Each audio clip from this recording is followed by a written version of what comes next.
Assalamualaikum warahmatullahi wabarakatuh.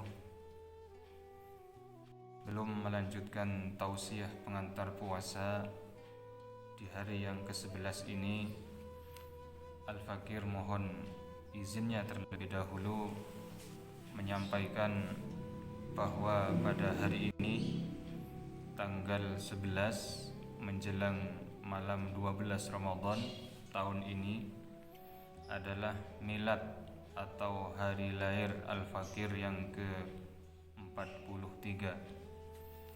Mohon doa restunya, mohon doa panjenengan semua.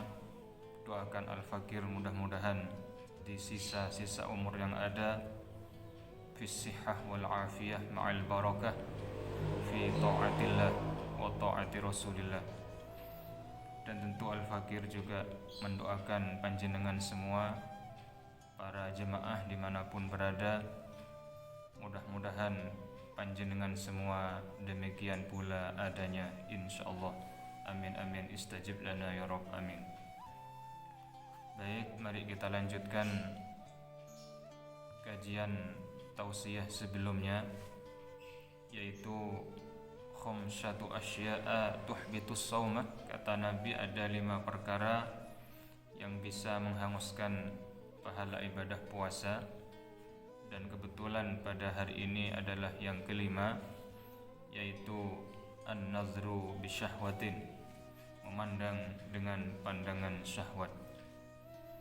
Dalam Al-Quran Allah juga mengingatkan kepada kita dalam surah An-Nur ayat 30. Allah berfirman, Bismillahirrahmanirrahim, wa kullil mu'minina yaghuddu min absarihim. Katakan wahai Muhammad kepada orang-orang laki-laki yang mukmin, hendaknya mereka bisa menahan atau menjaga pandangannya.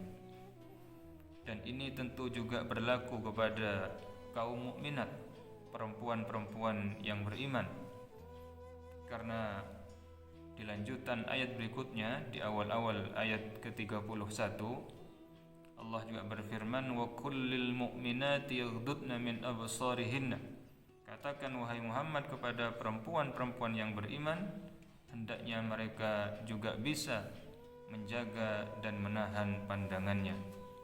Pandangan di sini tentu pandangan yang tidak dibenarkan, apalagi dilarang oleh Allah Subhanahu wa taala. Betapa pandangan ini sangat bisa merusak, menghanguskan pahala ibadah puasa, apalagi bila pandangan tersebut adalah pandangan yang nyata-nyata pandangan syahwat.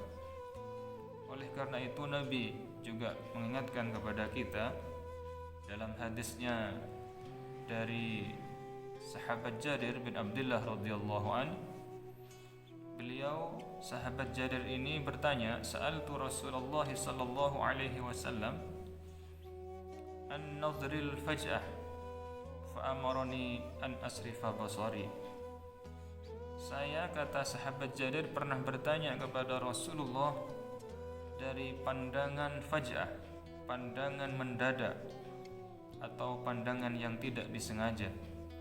Lalu Nabi memerintahkan kepada saya untuk segera memalingkan pandangan saya.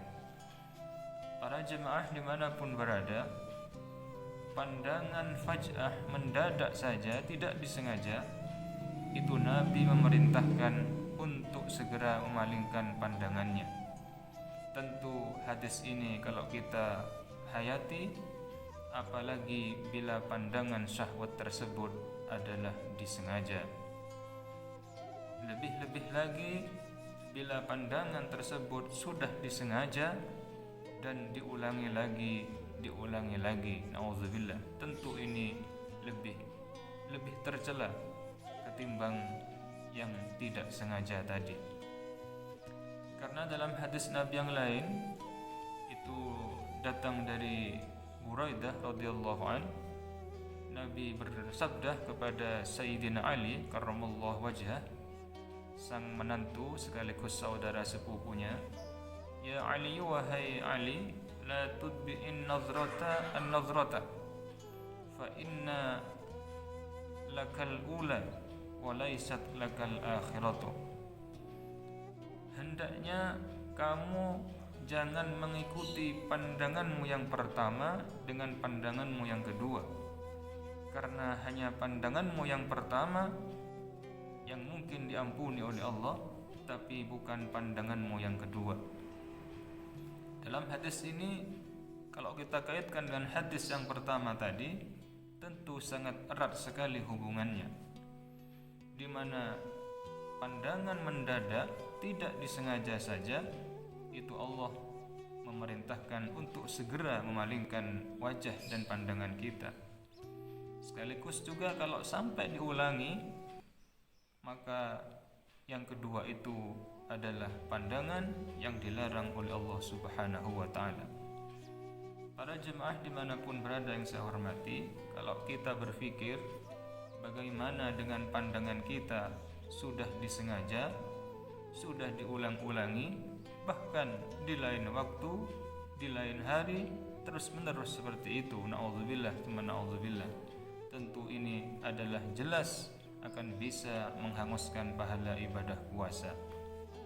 Nah, yang terakhir para jemaah, saya ingin menyampaikan sebuah cerita pengalaman pribadi saat Al-Fakir dulu nyantri di pesantren.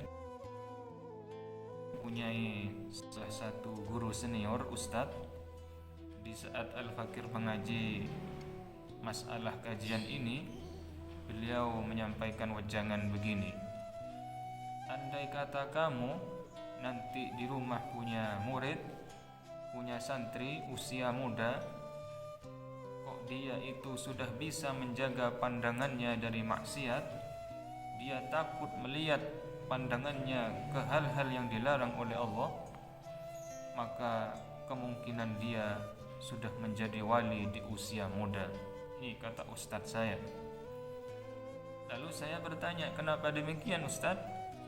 Beliau melanjutkan wejangannya, karena tidak setiap orang bisa menahan, menjaga pandangannya. Kita mungkin bisa menjaga lisan kita supaya tidak makan haram, bisa menjaga kaki kita tidak melangkah kepada yang haram, menjaga tangan kita untuk tidak mengambil yang haram. Tapi tidak semua orang bisa menjaga pandangannya dari pandangan haram. Ini wejangan beliau.